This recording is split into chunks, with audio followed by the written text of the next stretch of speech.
जय श्री महाकाल।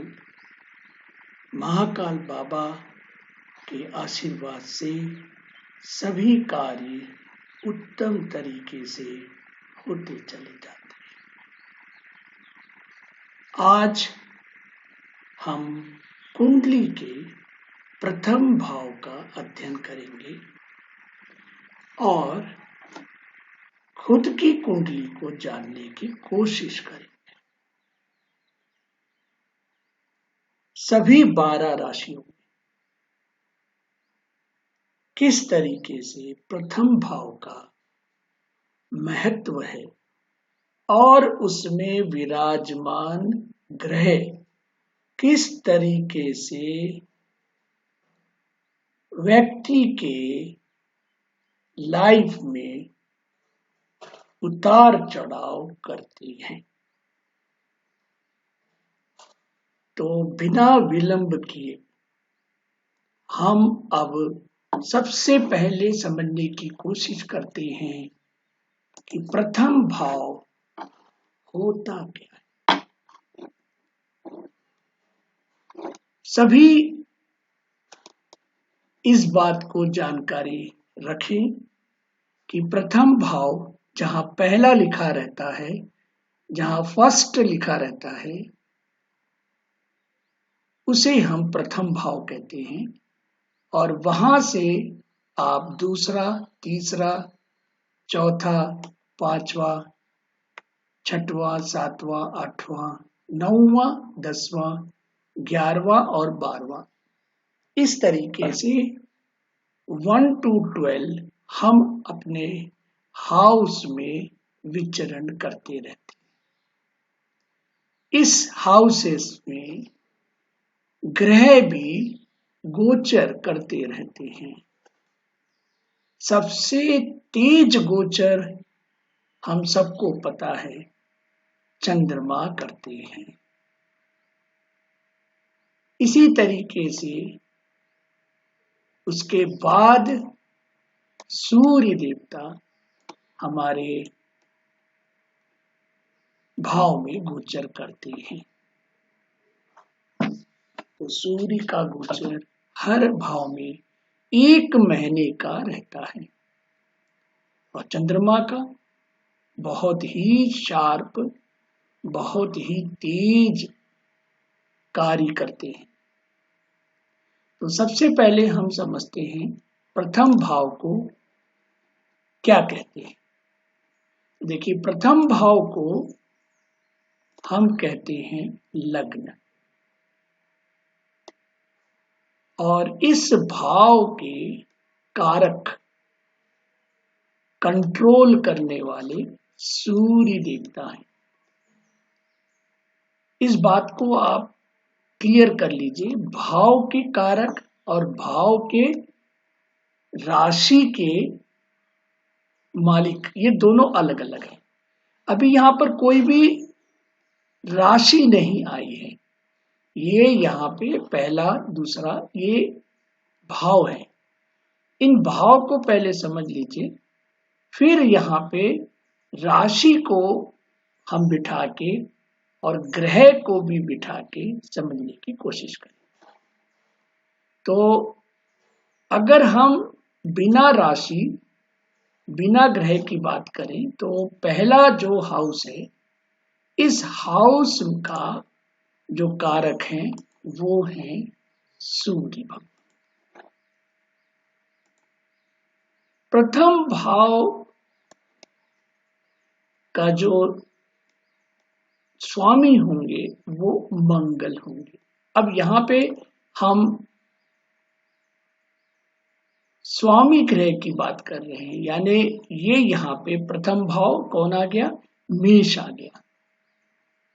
तो सबसे पहला भाव मेष होता है और मेष का स्वामी जो होता है वो मंगल होता है।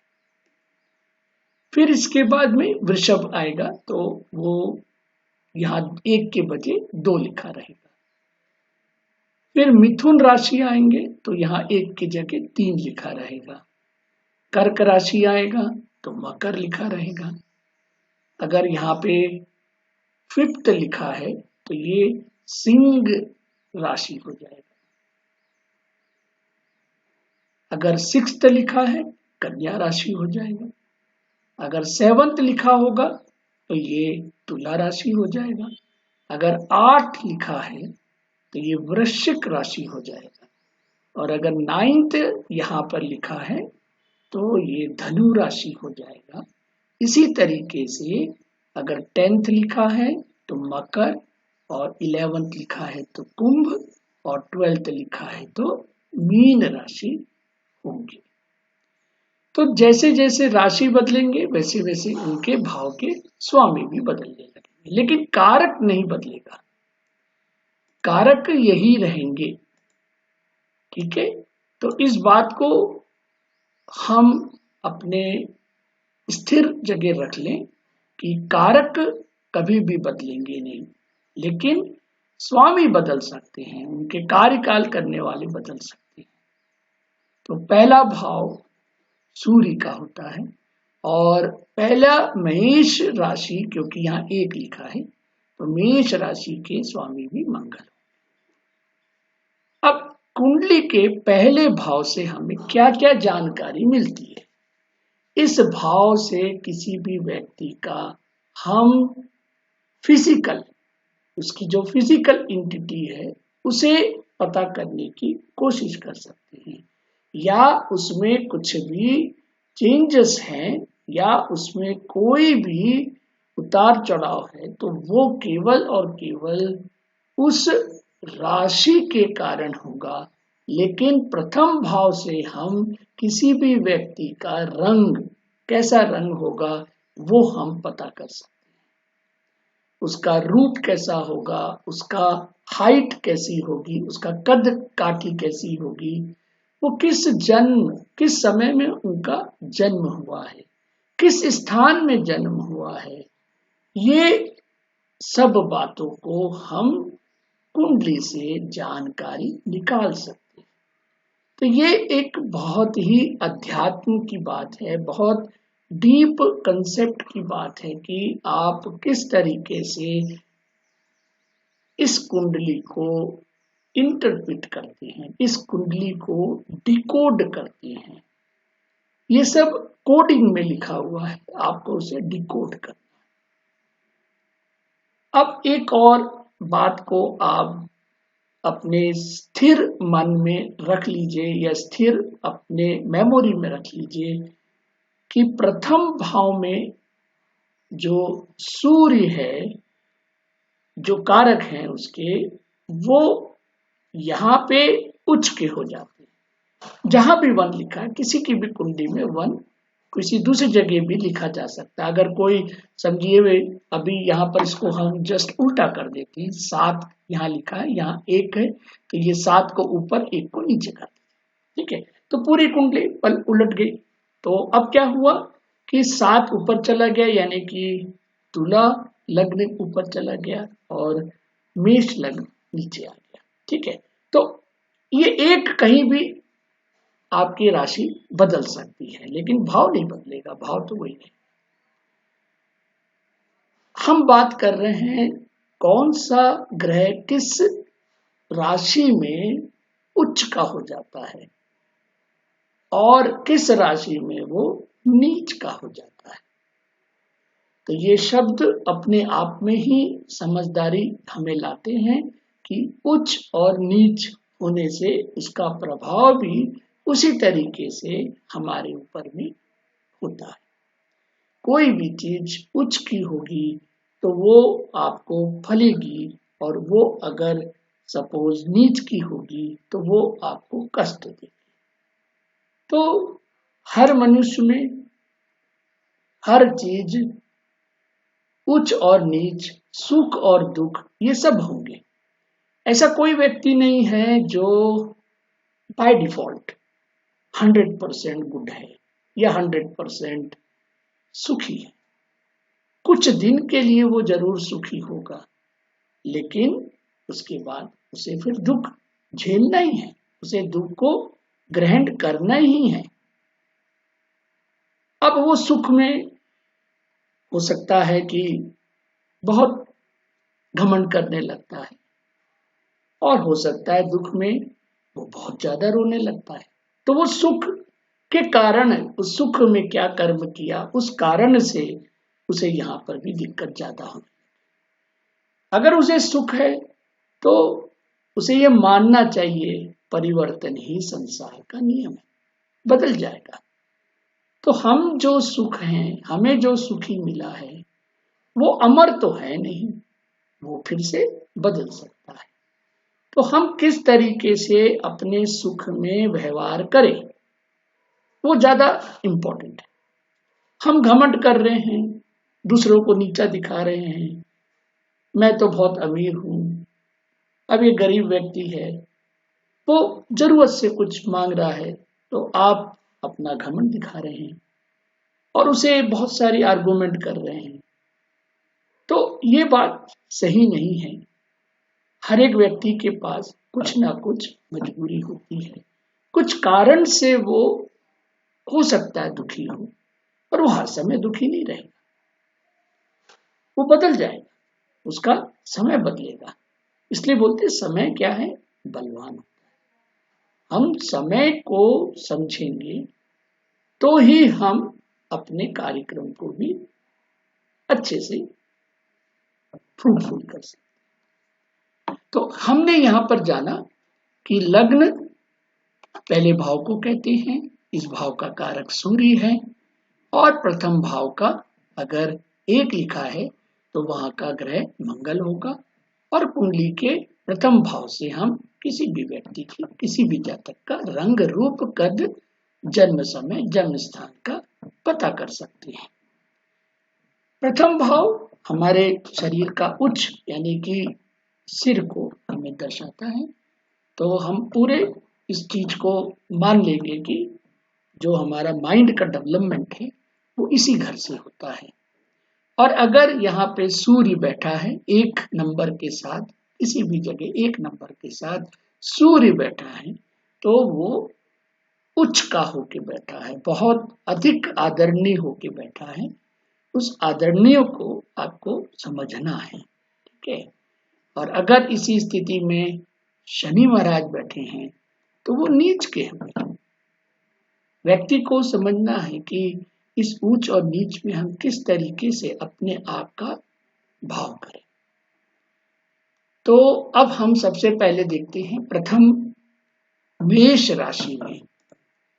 तो अब आपके सामने देखिए मेष राशि बनी हुई है। अब ये मेष राशि क्यों है, क्योंकि यहाँ पे एक लिखा है इसलिए ये मेष राशि है। देखिए मैंने आपको दोनों चीजों को अलग अलग समझाने की पूरी कोशिश की है।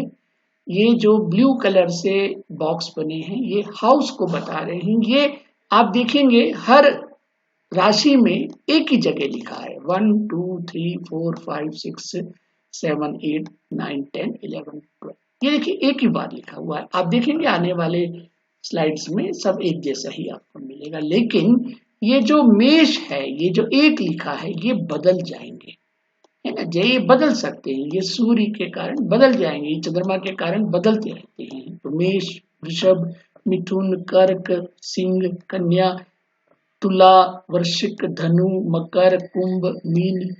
तो आप देखेंगे कि एक दिन में जन्मे लोगों की राशि भी बदल सकती है। ऐसा नहीं है कि एक दिन में जो बहुत लोग का जन्म हुआ उनकी एक ही राशि रहेगी, नहीं रहेगी। तो ये सब जो है ये राशि आपके चंद्रमा के कारण बदलने लगती है, ठीक है। तो यहाँ पे हमको ये समझना है कि अगर ये मेष राशि या मेष लग्न का हाउस है और यहाँ पे आपका एक हाउस में एक लिखा है, तो ये मेष राशि का घर हो जाएगा। अब मेष राशि में कंट्रोलिंग ग्रह कौन सा रहेगा, मंगल रहेगा। कंट्रोलिंग ग्रह कौन सा रहेगा, मंगल रहेगा।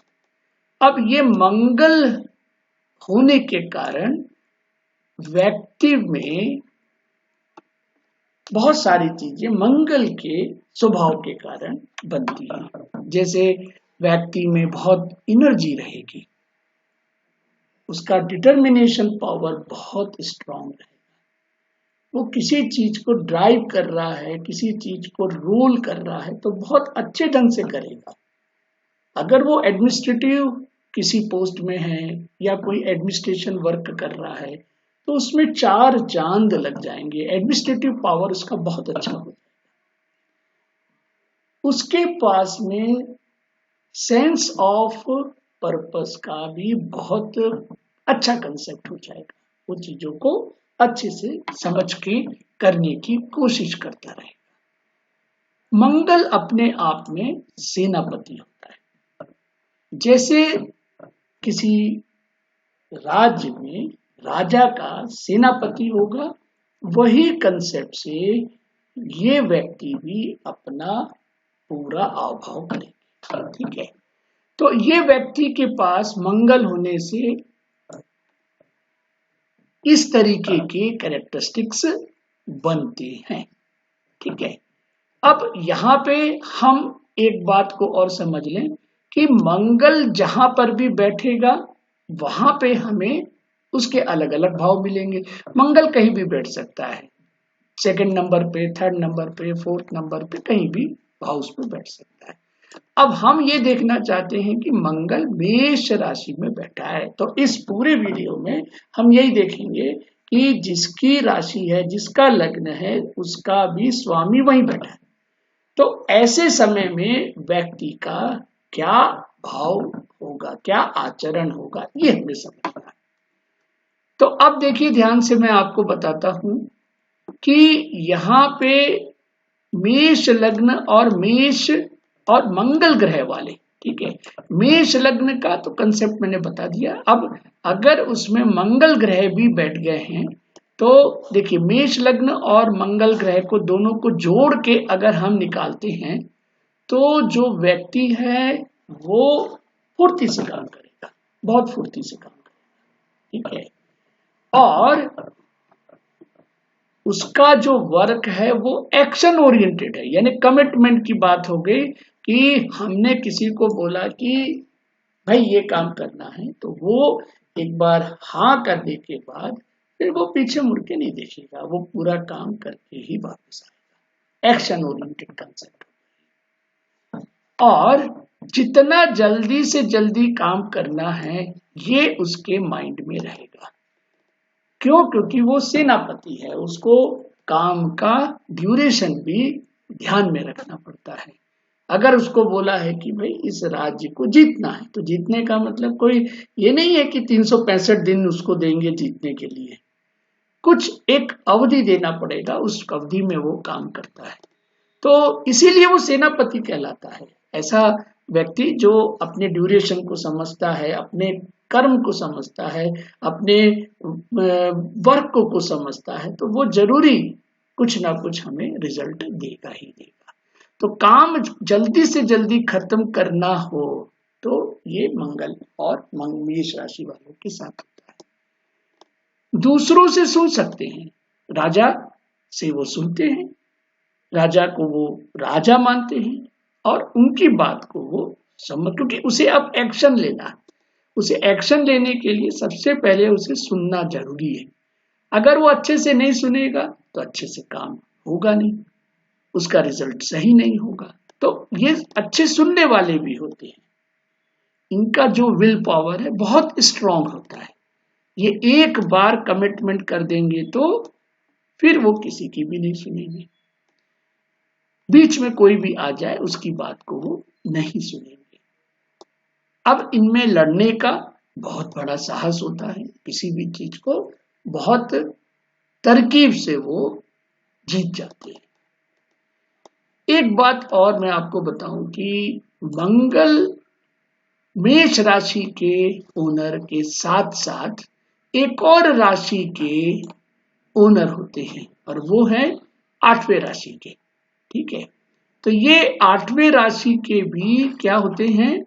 स्वामी होते हैं। तो मंगल हमारे कुंडली में 2 हाउस के एक साथ मालिक होते हैं। तो अब जब कोई मालिक 2 घर का हाउस होगा तो भाई निश्चित तरीके से दोनों घर का देखभाल भी करेगा। ठीक है, मतलब ऐसा आप समझिए कि आपने एक घर सपोज करिए एक शहर में बनाया है, सपोज आपने एक पूना में बनाया है, दूसरा आपने बनाया नागपुर में बनाया है। अब आपने दो घर बनाए हैं, दोनों का मालिक तो एक ही है, तो क्या मालिक एक घर को ज्यादा प्यार करेगा या दूसरे घर को कम प्यार करेगा? ऐसा नहीं, दोनों घर का मालिक एक होने के कारण दोनों घर का एक जैसा ही उसे लगाव रहेगा। तो अब देखिए ध्यान से, यहां पर सब चीजें कहां पर हैं? आपके मेष राशि में। मंगल पहले यही बैठा था, इसलिए मैंने इसको यही रखा था। तो मंगल यहाँ बैठे थे। अब मंगल यहाँ बैठने के बाद तो हमें बहुत कुछ चीजें दिख रही हैं, सब साफ साफ दिखने लग गई कि भाई मंगल यहाँ बैठा है तो ये सब कार्य करेगा। लेकिन अब ध्यान से देखिए कि मंगल यहाँ का भी मालिक है और ये जो हाउस है ये हमारे पास डिफिकल्टी का हाउस है। अब इस डिफिकल्टी के हाउस का जो भी आचरण है वो भी आचरण आपके पहले हाउस में आ जाएगा। तो क्या होगा ऐसा? तो उसके साथ अचानक कुछ घटनाएं हो सकती हैं, अचानक कुछ घटनाएं, क्योंकि ये जो हाउस है वो अचानक का है, अचानक घटनाएं हो जाएंगी। अब वो कल तक तो बहुत अच्छा था, बहुत सुखी था, और पता नहीं 2 दिन बाद अचानक, है ना, ये बात हमारे शब्द में आता है, अचानक घटनाएं हो गई उसके साथ। ठीक है, हम ये बोल सकते हैं उसमें अचानक परिवर्तन हो गया, है ना, वो बहुत अच्छे से भाई काम कर रहा था, पता नहीं क्या हुआ, अचानक उसमें क्या परिवर्तन आया कि वो काम करना बंद कर दिया। तो ये जो शब्द आते हैं अचानक, ये अचानक कहां से आ रहे हैं? ये आ रहे हैं इसके 8वें भाव से। तो ऐसा नहीं है कि वो हर समय यहीं पर बैठा रहेगा, एक राशि में वो 2 जगह का मालिक है, तो वो कुछ समय यहाँ काम करेंगे, कुछ समय यहाँ का भी काम करेंगे। वो यहाँ का काम ऊपर लेके चले जाएंगे, करेंगे वहीं बैठ के, है ना, करेंगे यहीं बैठ के, लेकिन यहाँ का भी काम उनको करना है। ठीक है, तो 2 घर हैं आपके पास, एक पूना में है, एक नागपुर में है। तो भाई आप पूना में बैठे हैं, तो भाई ये है कि नागपुर का काम कौन करेगा? नागपुर का काम भी उन्हीं को करना है, तो नागपुर के सारे कार्य को भी पूना में लेके आ गए। सपोज वो नागपुर में बैठे हैं, तो वो पूना के पूरे कार्य नागपुर में लेके।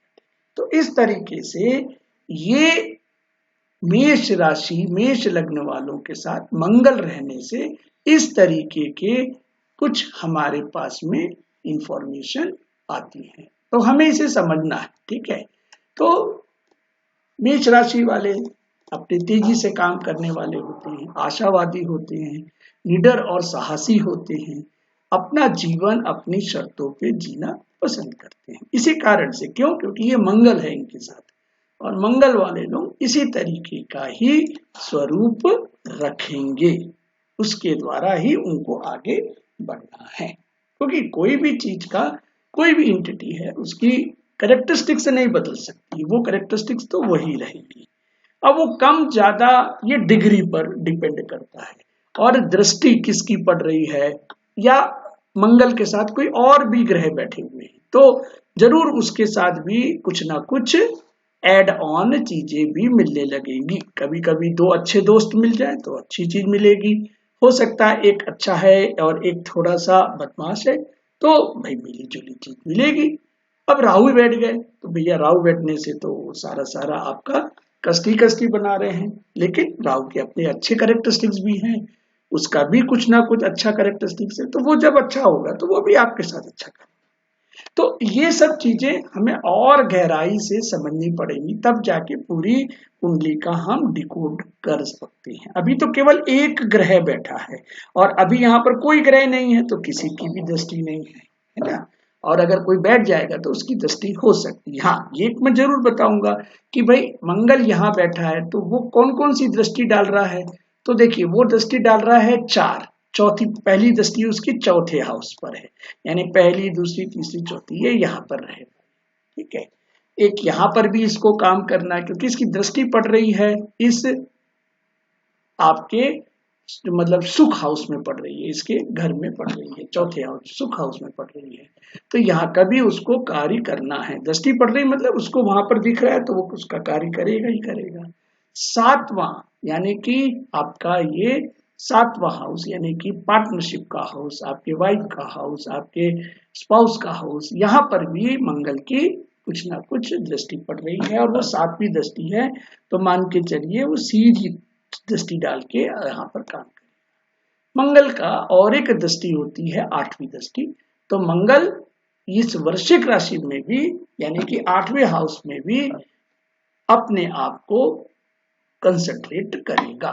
तो ये तीन हाउस को एक साथ, और जहां बैठा है उसको तो करेगा ही। यानी आप सोचिए कि एक हाउस, एक घर में बैठा हुआ व्यक्ति 4-6 जगह का भी कंट्रोल कर सकता है, जिसको अपन बोलते हैं ना कि बहुत डायनेमिक व्यक्ति है। तो डायनेमिक व्यक्ति का मतलब उसके पास इतनी सारी शक्तियां हैं। शक्तियां यानी तीसरा चौथे हाउस में देखने की शक्ति है, सातवें हाउस में देखने की शक्ति है, आठवें हाउस में देखने की शक्ति है। तो ये उसका एक तरीके का मतलब सेंस उसको दिया गया है, उस सेंस के अकॉर्डिंग उसको काम करना है। ठीक है, तो यहाँ पे आपको ये चीज समझनी है कि मंगल अगर यहाँ बैठा है तो यहाँ से वो सुख की तरफ कहीं ना कहीं अपने आप को अटैच करेगा, यहाँ पर भी अटैच करेगा और यहाँ पर भी ये अटैच करेगा आठवें हाउस। ठीक है, तो चलिए और भी बहुत सारी चीजें हम धीरे धीरे समझते रहते हैं। कुंडली में हर चीज का अनंत ज्ञान है। ठीक है, कभी भी खत्म ना होने का ज्ञान यहाँ पर ज्योतिष शास्त्र में। अब आता है वृषभ। अब देखिए वृषभ का कंसेप्ट मैं आपको बता रहा था ना, पहला दूसरा तीसरा, देखिए ब्लू कलर के जो बॉक्स हैं यहाँ पे आपको कोई चेंजेस नहीं दिख रहे हैं। अगर आप फिर से देखें पिछले वाले को तो देखिए यहाँ पर मेष दिख रहा है, वृषभ दिख रहा है, 3 दिख रहा है, ये आपको दिख रहे हैं। और ये ब्लू कलर में देखिए 1 2 3 4 5, ये देखिए, इसको मैं फिर से चेंज कर रहा हूं तो देखिए यहाँ पे आपको जो ब्लू कलर का है वो बदला हुआ नहीं दिखेगा, लेकिन ये जो राशि है, अब आपकी जो सेंटर राशि है, सेंटर लग्न है, ये भाई 2 यानी वृषभ वालों के लिए तैयारी पूरी कर लिया है। वृषभ राशि के लिए सबसे पहले आपको पता करना पड़ेगा कि यहाँ पे कौन सा ग्रह एक्चुअल में, तो यहाँ पर जो ग्रह है वो शुक्र बैठा है। तो शुक्र हम आज क्या देख रहे हैं, हम वही देख रहे हैं कि भाई जो भी ग्रह है वो अपने हाउस में ही विराजमान है, और जब वो विराजमान है तो उस हाउस का क्या भाव होगा, क्या आचरण होगा, वो हम समझने की कोशिश कर रहे हैं। ठीक है, तो देखिए शुक्र का सबसे पहले कैरेक्टरिस्टिक्स को समझने का आप ध्यान करें। तो देखिए ध्यान से समझिए कि शुक्र हमें क्या दे सकते हैं। शुक्र हमें भौतिक चीज दे सकते हैं, तो भौतिक सुख दे सकते हैं, भौतिक समानता दे सकते हैं, हमें कला शोहरत है ना, हमें भोग विलासिता और सौंदर्य, काम वासना और ऐश्वर्य, ये सारी चीजें हमें किससे मिल रही हैं, हमें मिल रही हैं वीनस से मिल रही हैं। ठीक है, अब ये आपको समझना है कि इन सारी चीजों में आप कितना अधिक इन्वॉल्व हैं। ठीक है, ये ज्ञान आपको सब चीजों का होगा तो आप ही इसको कॉम्प्रोमाइज कर पाएंगे। तो आपके पास इन सब चीजों का बहुत अधिक मात्रा में आपके पास में ये कलेक्शंस है। अब इसको आप किस तरीके से यूज करते हैं, ये सब चीजें आपकी इंस्टेंट चलती हैं। तो जब भी वीनस आपके साथ बैठा है तो एक तो ये आपको सब चीजें अपने साथ बाय डिफॉल्ट लेके आ गया, क्योंकि ये शुक्र की कैरेक्टरिस्टिक्स है। अब वृषभ वालों के साथ में ये सारी चीजें बन जाएंगी तो भाई वृषभ वाला क्या है, बहुत ब्यूटीफुल दिखने लगेगा। ठीक है, चाहे वो लड़का हो या लड़की, ब्यूटीफुल, उसके पास लग्जरी चीजें, कन्वीनियंस है ना, उसके पास में इन सब चीजों का बहुत ही अलग तरीके से हमें दिखता है। वो व्यक्ति बहुत ही ब्यूटीफुल दिख रहा है ना, वो व्यक्ति के पास बहुत सारे लग्जरी चीजें हैं, बड़ी बड़ी गाड़ियां हैं, बड़े बड़े ये हैं, मतलब छोटा या बड़ा, यानी एक गाड़ी हो नहीं हो है ना, 4 गाड़ियां हैं, तो ये आपकी समझदारी पर है कि उसको आप किस तरीके से इंटरप्रिट कर रहे हैं। ठीक है, वो व्यक्ति बेसिकली सुंदर तो है ही, और भी सुंदर दिखने के लिए कुछ ना कुछ और भी अच्छा कर सकता है। ठीक है, तो वो मतलब अपने को और अच्छा प्रेजेंट करने की कोशिश करेगा। क्यों? क्योंकि उसके साथ तो क्या है, शुक्र भी है, और शुक्र उसके घर में भी बैठा है। तो भाई उसको फोर्स कर रहा है ना कि ये काम करो, तो वो काम कर रहा है। उसको जो फोर्स करेगा वही तो वो करेगा। उसकी बुद्धि में क्या चीज आएगी, वो बुद्धि में उसके शुक्र की बुद्धि आएगी, और शुक्र की बुद्धि आएगी तो वो शुक्र के हिसाब से काम करेगा। ठीक है, तो उसका जो इस लाइफ स्टाइल है ना, वो रिच कंसेप्ट में होगा। उसका लविश है ना life style, living lavish life style होगा, रिच स्टाइल होगा। चाहे वो पैसा कम हो तो भी वो आपको बहुत ही इस तरीके का दिखेगा। आप सोचेंगे यार यार इसके पास पैसे आ कहाँ से, है ना। अब अंबानी जी हैं तो भाई अपन ये क्वेश्चन नहीं करेंगे कि कहाँ से पैसे आ रहे हैं। लेकिन आपके साथ का कोई व्यक्ति है जो मतलब 2-4 साल के बाद एकदम से रिच दिखने लग गया, तो आपके मन में क्या आया, भाई इसके कहाँ से लॉटरी निकाल ली, क्या कर लिया इसने, किस तरीके का काम करा कि ये ऐसा बेहतरीन कंसेप्ट बना लिया, रिच कंसेप्ट बना लिया। तो आप ये सब चीजों के पीछे मतलब नेगेटिविटी ना हो, मैं ये चाहता हूँ बस आप लोग उस चीज को समझें कि अगर वो चीज उसके साथ है तो वो उसके एक्चुअल में वीनस के साथ है, इसलिए वो सब चीजें उसको मिल रही है। वीनस जहां भी जाएगा ये चीज तो देगा ही देगा, ठीक है ना। वीनस जहां भी जाएगा वो चीज सब हर प्राणी को देगा, लेकिन अपने खुद के लगाव उसका किसके साथ है, वृषभ वालों के साथ रहेगा। क्यों? क्योंकि वहां पर तो उसका ओरिजिनल अटैचमेंट है ना, तो वो ओरिजिनल अटैचमेंट को थोड़ी छोड़ सकता है। तो ओरिजिनल अटैचमेंट वालों को वो इस तरीके से अंडरस्टैंड और कंसीडर करेगा। ठीक है ना।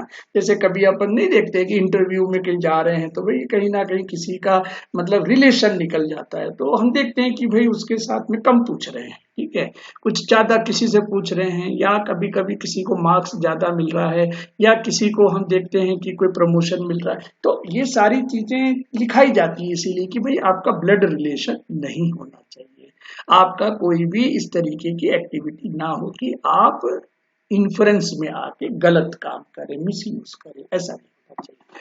तो वृषभ के साथ में जब वो शुक्र वृषभ के साथ में है तो वो उनका ही अटैचमेंट है ना, तो वो उनके साथ तो वो बेस्ट करेंगे ही करेंगे। ठीक है, और जो जिस मतलब अगर कोई हाउस का मालिक अपने घर में बैठा है तो भाई वो तो वहां पर स्ट्रांग हो ही जाएगा। क्यों? क्योंकि उसका घर है।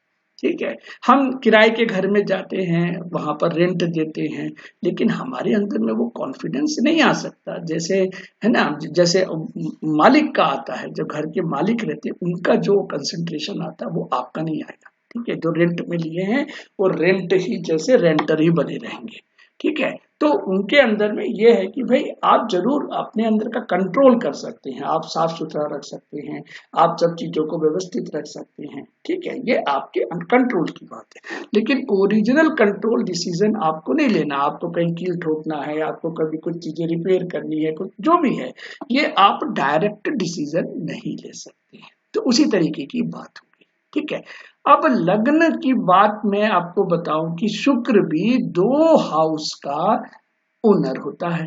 तो एक तो ये यहाँ पर बैठा है, अपने ही हाउस में बैठा है, लेकिन ये एक और हाउस का भी क्या है, ओनर है।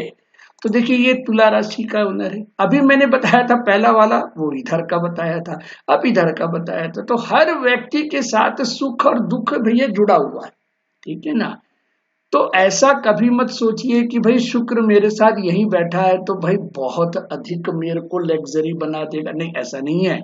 आपको लग्जरी आने के बाद क्या है, आप एक और घर खरीद लिए, है ना, मतलब रोग ऋण, ये कहाँ का कंसेप्ट आ रहा है, ये आ रहा है 6th हाउस का। ये जो 6th हाउस बना हुआ है यहाँ का जो विचार आप करेंगे तो आपको समझ में आ जाएगा कि हम बोलते हैं ना, अरे यार इसके पास पैसा ज्यादा है, तो भाई बीमार भी वही पड़ रहा है, यानी ये बात हम लोग समझ में आती है। या उसके साथ भाई ऐसी बहुत सारी जो दुविधा है जो आपके साथ नहीं होंगी वो उसके साथ जरूर होंगी। क्यों? क्योंकि उसके पास में पैसा बहुत है, लग्जरी चीजें बहुत है। तो मैं ऐसा बोलूंगा कि छठे भाव के कारण, है ना, ये शुक्र का छठे भाव के कारण शुक्र का बहुत सारे मतलब रोग, जैसे ये घर किसका है, रोग, ऋण और शत्रु का है ना, रोग, ऋण और शत्रु का है। तो यहाँ पर व्यक्ति को शुगर जैसी बीमारी हो सकती है, किडनी जैसी बीमारी हो सकती है। तो ये व्यक्तियों के साथ में ये चीज लगी रहेगी। अब ऐसा तो नहीं है कि वो हर व्यक्ति पूरे टाइम सुखी रहेगा, सुखी तो नहीं रहेगा भाई, वो थोड़ा सा दुखी भी होके यहाँ पर पहुंचेगा। ठीक है, तो यहाँ पर आप इस चीज को ध्यान रखें कि हर चीजों का आपके साथ में प्लस भी है और माइनस भी है। ठीक है ना, लेकिन शुक्र बैठे कहां पर हैं, शुक्र बैठे हैं यहाँ पे। तो व्यक्ति जाएगा तो हॉस्पिटल, जाएगा तो डॉक्टर के पास, लेकिन ठीक हो जाएगा, है ना। क्यों, क्योंकि शुक्र यहाँ पर बैठा है, शुक्र अच्छी जगह बैठा है, तो वो अपने मालिक को कभी भी डिस्टर्ब नहीं करेगा, अपने मालिक को कभी भी वो डाउन करने की कोशिश नहीं करेगा। तो मेरे ख्याल से इस बात को आप समझिए कि जब शुक्र यहाँ बैठा है तो आपके लिए वो सारी सुविधा लेके बैठा है, लेकिन आपके साथ कुछ ना कुछ थोड़ी सी आप थोड़े से मतलब अनकंट्रोल भी हो जाते हैं, उस कारण से ये प्रॉब्लम भी आ जाती है। तो मैं यही बोलना चाहता हूं कि यहाँ पे शुक्र होने के कारण आपके छठे भाव का भी आपको बीमारियां हो सकती हैं, आपके शत्रु भी बढ़ सकते हैं ना। वो अगर देखेंगे बहुत पैसा है तो देखिए उनके बॉडीगार्ड भी आ जाएंगे, उनका जो घर है उसकी सुरक्षा के लिए भी बड़े बड़े लोग आ जाएंगे वहां पे, है ना, सोल्जर खड़े रहेंगे। और इसी कारण से उनके डॉक्यूमेंटेशन, यानी कि वो कुछ चीज खरीदेंगे तो ऐसा तो नहीं है कि वो भी चीज मतलब पैसे से खरीद रहे, वो भी कुछ लोन लेके या कुछ करके खरीदेंगे, तो उनका ऋण भी चलता रहेगा। ठीक है ना, बड़े लोग भी लेते हैं उधार, और छोटे लोग तो वही बिना उधार के चल ही नहीं सकते आज की डेट में, तो उनको तो उधार लेना ही लेना है। ठीक है, तो मेरा ये कहना है कि शुक्र ये सब चीजें तो करवाएगा, लेकिन बहुत ही लग्जरी कंसेप्ट से कराएगा, मतलब उनको कुछ भी पेन नहीं होगा, ये बात को ध्यान रखिए।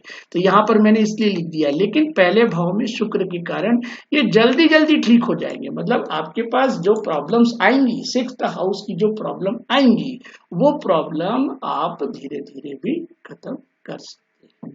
ठीक है, तो चलिए आज वीडियो को मैं इस 2 की जगह में ही समाप्त करता हूं, और फिर मैं मिथुन और कर्क के लिए एक और वीडियो आपके लिए बना रहा हूं, उसके अंदर में मैं आपको मिथुन और कर्क की बात करूंगा। धन्यवाद।